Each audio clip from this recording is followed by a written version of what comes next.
There's a part of you becoming who you're meant to be that no one prepares you for. It might not feel like growth, it might not feel exciting yet. That's the key word here. And it feels like losing yourself. That's not coincidence. When we are becoming the next version of ourselves, it feels psychologically and energetically like a death. And that is because it is a death. It is a metaphorical death, but also the death of the past identity. That happens if you are relocating, if you're going through a breakup, if you're entering marriage, if you are quitting your job, if you are starting a new career. That also happens if you're a cycle breaker and you're dismantling all of those old conditionings from the past generations. So if you're going through that, I want to applaud you. It takes a lot of courage to even step into that next version and story of your life. So today we're going to be discussing why becoming the next version of yourself, the woman you always meant to be, feels like a small death. If you're new here, hi, my name is Chrisana. I'm a psychological life coach. If you've been here before, hi, welcome back. And yeah, let's get into the video. So this phase of life might feel incredibly disorienting, like nothing fits anymore, like old clothes, like they don't fit you anymore, where the life you used to recognize feels distant. And at the same time, the woman who you are becoming feels out of reach.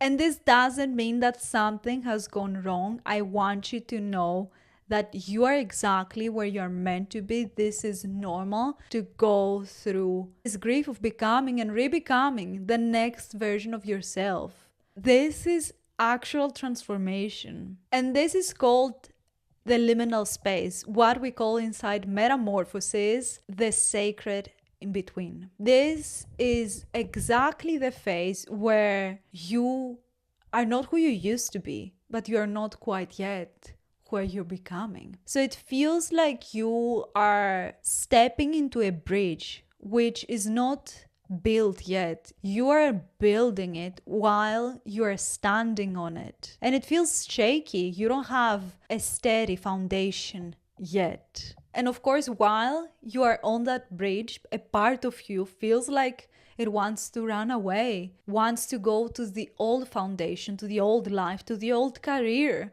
to that unhealthy relationship, to the old town, because it was familiar. You had a steady foundation there. But I know if you're watching this video, you don't want to determine your life based on familiarity. You are seeking out the next best version of yourself. So thinking about going to the old life, it doesn't mean that you're gonna do that. It just means that you are just allowing and witnessing that part of yourself. What I called the inner witness, we discussed that on the previous video. It was all about learning how to activate the inner witness while deactivating the trigger. So this is also really important concept to know when you're going through big life transitions. So feel free to go back and watch that and come back here. Even if the old life no longer fits you, it's normal to want to go back because it's scary to build that new foundation brick by brick. It feels like floating and not knowing if you're gonna be held again. But you're gonna be held again. I promise you, once you go through that big life change, once you become the next version of yourself, you're gonna be like, wow, that was just a piece of cake. So here's what most people don't know about the grief of becoming the next version of yourself.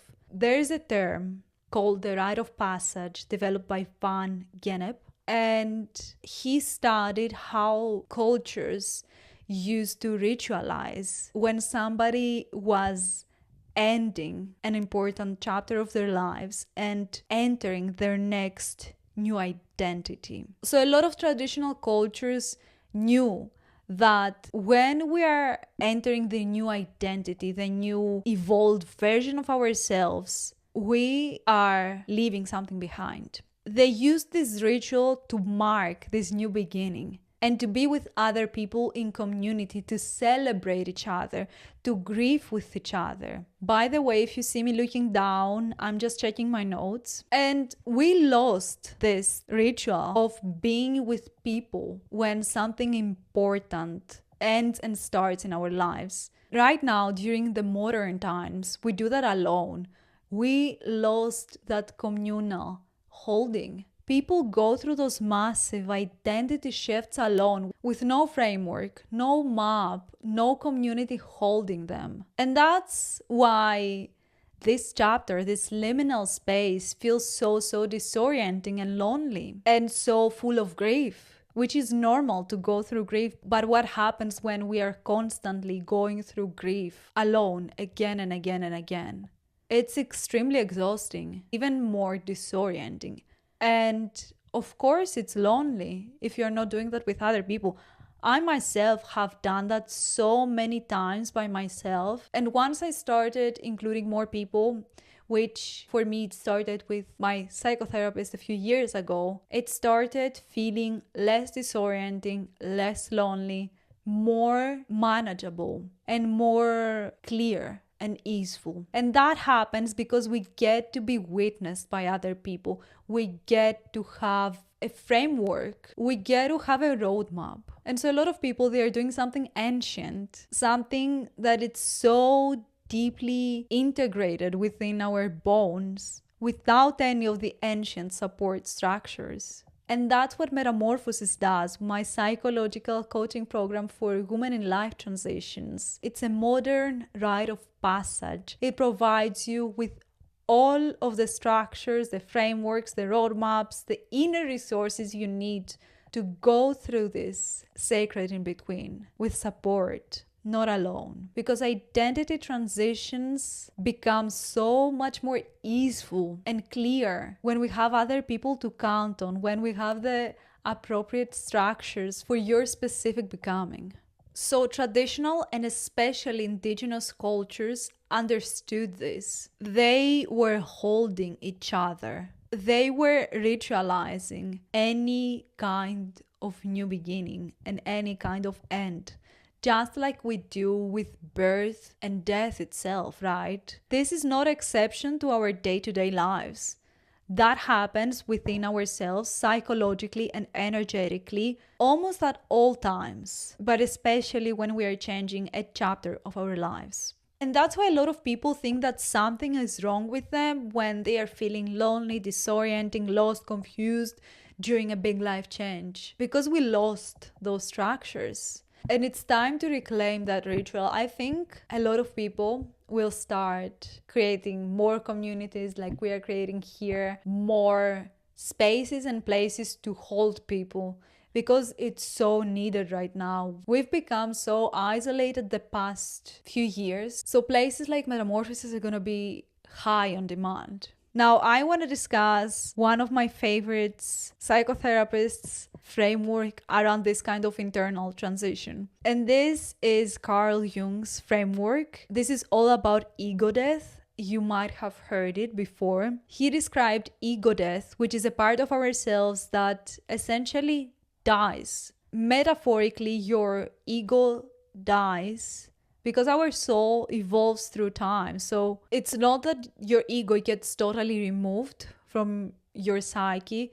It's that this particular kind of ego connected to this particular kind of wound, which might be around your career you thought you wanted, the marriage you thought you wanted with that specific person that you have nothing in common, no common values in life, right? So this is around the dissolution of the constructed self. I have an example from my life. When I was 13, I decided I want to be a psychologist. That's it. I don't want to do anything else. Through the next few years, I put my head down. I studied like I never studied before in my entire life. And I got into psychology school, right? A few years ago, I decided that I don't want to become a traditional kind of psychotherapist or even psychologist, even though I acquired that title of the psychologist, not the psychotherapist. yet because I'm training, but that's a whole another conversation. And I said, like, I want to do something more modern, something that has both the tradition of the psychology and the spirituality and the more modern ways of helping people, like life coaching. And it was really difficult at that time for me to accept that it was basically an ego death. And so I did a lot of inner work to reconstruct my old identity and come with terms with my new identity, the life coach I trained in becoming, the new techniques that I learned, the new techniques that I'm learning right now, and allowing myself to go through grief, to truly allow the ego of becoming a psychologist to dissolve. And this takes a specific kind of inner work. It doesn't just happen because we go through a big life transition. It can happen, but it's gonna take a lot more resistance, a lot more self-sabotage, a lot of other things that we prevent inside metamorphosis. And it's also human to go through self-sabotage. It's okay. It doesn't mean that you're doing something wrong. But it's easier when you have a framework. That's what I'm trying to say, because I had the framework at that point and it took me less time than what would usually happen. And it gave me so much more clarity, because when we don't accept, that, oh, this ego doesn't serve me anymore, this part of my ego doesn't serve me anymore, and it won't allow me to move to the next version of myself if I don't accept that I need to say goodbye to this right now. Like, I needed to say goodbye to the vision that I had for myself when I was 13 years old of becoming a traditional psychologist with an office. And I even wanted to become a psychoanalyst at some point, so I did a 1-year training on that too. So it takes to feel this grief, to feel this internal death, in order to go and allow yourself to re-emerge out of that cocoon. It's a rebirth eventually. It becomes one. This is also what another psychoanalyst, Winnicott, described as the false self. So the transitional phase of leaving behind the false self and truly stepping into the true self. And this is actually a necessary stage of psychological growth. It's really healthy to go through that. It gives you psychological homeostasis inside of yourself. And it frees up a lot of space for clarity, for your new self to emerge. Because how can the new self emerge if you don't let go of the false self? That cannot happen. There's no space. It's like a house cluttered with a lot of items, a lot of furniture, a lot of things that you don't need anymore. That's why when we go through big life transitions, we feel the urge to give out a lot of items we don't use anymore, donate, sell things, because they don't resonate with our identity anymore. And our souls know that intuitively. So back to Jung. Jung called this phase nigredo. It was all about the darkening, the dark phase, this ego death again, the breaking down that precedes genuine internal and external transformation. It's the alchemizing from the old self to the new self. So that's why it feels so disorienting, so confusing, because it's a death, an internal death. And what feels like falling apart and grief, it's actually the ego releasing its grip so something much more true, something genuinely true can emerge. And that's your new identity. That's the next step of yourself. That's the new chapter. That's your new career, your marriage, your new city, anything. And that can show up inside our dreams. For me, the last year, I've seen so many disturbing dreams. If you want me to go into dream analysis, Jungian dream analysis, we can discuss that further. Let me know in the comments below, because that's a whole another conversation. I've had so many magical and disturbing dreams at the same time. The past year, I've been going through another big life transition. Last year, I relocated again, so it took a lot of another kind of inner work actually to step into that new identity.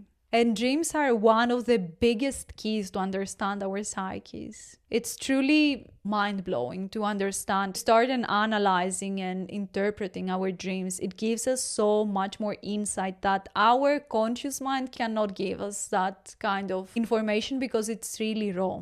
Another thing that I really need to speak on is that a lot of people think that the new identity can emerge once you add more layers to it, once you add or try to do more things, when in reality your new identity emerges once you let go of things, once you clear space for the new to emerge. You cannot become the next version of yourself by adding more. You only become or re-become, as I like to say, the next version of yourself by letting go of the past version of yourself. And that is not talked enough. That's why clearing space when we go through big life transitions, it's such a must and such a key.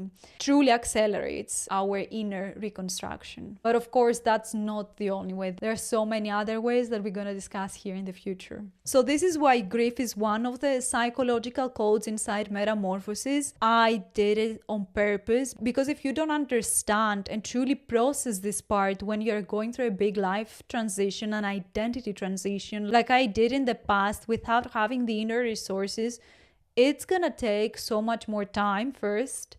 It's gonna take so much more doubt, resistance, self-doubt, self-sabotage. And we wanna help you to get to the next level of yourself easily, with courage, with curiosity, with so much confidence and clarity. Because those doubts, they don't just interrupt your reality. They're gonna tell you at some point to go back to the old self, to the old identity. So they keep you and they make the liminal space, the sacred in between, feeling like you are trapped inside it instead of seeing it as the magical, this magical darkening. And this is why having a space to hold you matters so much. It's not just the inner resources. It's not just mindset, it's identity shifting. It's in your nervous system, in your subconscious mind, in your habits, in your behaviors. It's not just changing your thoughts. This is what's gonna shift inside of you and catapult you into the next version of yourself, into the woman you always wanted to be. So if you're feeling like something inside you is falling apart, maybe this is not just the end. Maybe that's the beginning. Maybe this is the blooming season of your garden. And maybe that feeling like something ends, like the death inside of you, it's also about the past version of yourself not coming with you and allowing it to be released from you and let it go. Not with scarcity or resentment, but with gratitude and compassion. And that's truly rebecoming.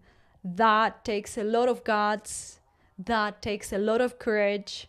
So again, I applaud you. And if you're going through an identity transition right now and you want support with this and you feel called to this, this is exactly what we do inside Metamorphosis, my psychological coaching program for women in life transitions. Link is in the description below. Thank you so much for watching. I hope that helped you. I hope that gave you a lot of clarity. Let me know in the comments, how would you like to apply some of those theories in your life, in your identity transformation? I love seeing your comments. I love learning more about you. So feel free to leave a comment down below. And yeah, I will see you in the next one. Bye.